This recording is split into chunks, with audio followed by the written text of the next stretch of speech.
समय अच्छा हो या बुरा ये बदलता जरूर है, इसीलिए हर परिस्थिति में धैर्य बनाए रखना चाहिए। इस संबंध में एक लोक कथा प्रचलित है। कथा के अनुसार पुराने समय में एक राजा अपने राज्य के प्रसिद्ध संत से मिलने पहुंचे।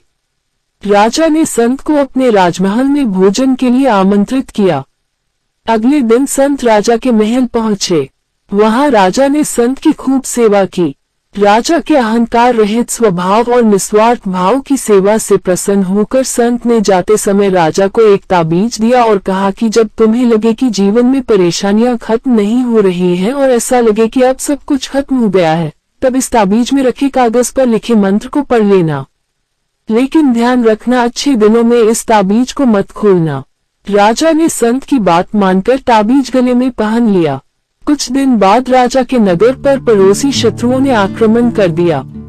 सभी शत्रुओं के सामने राजा की सेना ज्यादा समय तक टिक न सकी।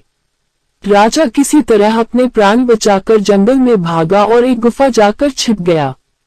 गुफा में उसे शत्रु सैनिकों के कदमों की आवाज सुनाई दे रही थी।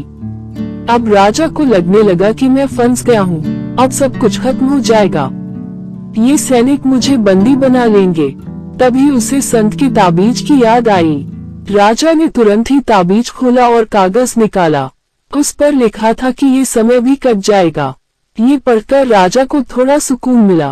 कुछ देर राजा चुपचाप वहीं गुफा में ही छिपा रहा। शत्रु सैनिक के कदमों की आवाज कम होने लगी।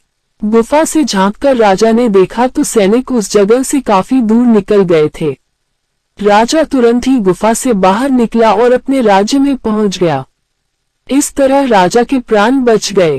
कथा की सीख। इस प्रसंग की सीख यह है कि अच्छे दिन हो या बुरे दिन, समय हमेशा बदलता रहता है। इसीलिए हमें अच्छे दिनों में अहंकार नहीं करना चाहिए और बुरे समय में धैर्य का साथ नहीं छोड़ना चाहिए। जो लोग इस बात का ध्यान रखते हैं, वे बड़ी बड़ी समस्याओं से बच सकते हैं। हेलो दोस्तों, मैं हूँ आपका दोस्त जनार्दन इंगले। उम्मीद करता हूँ आज का वीडियो आपको अच्छा लगा होगा। ऐसे नए वीडियो देखने के लिए, सीखने के लिए, हंसने के लिए हमारे चैनल को सब्सक्राइब करें और हाँ, बेल आइकन दबाना ना भूलें। Thank you.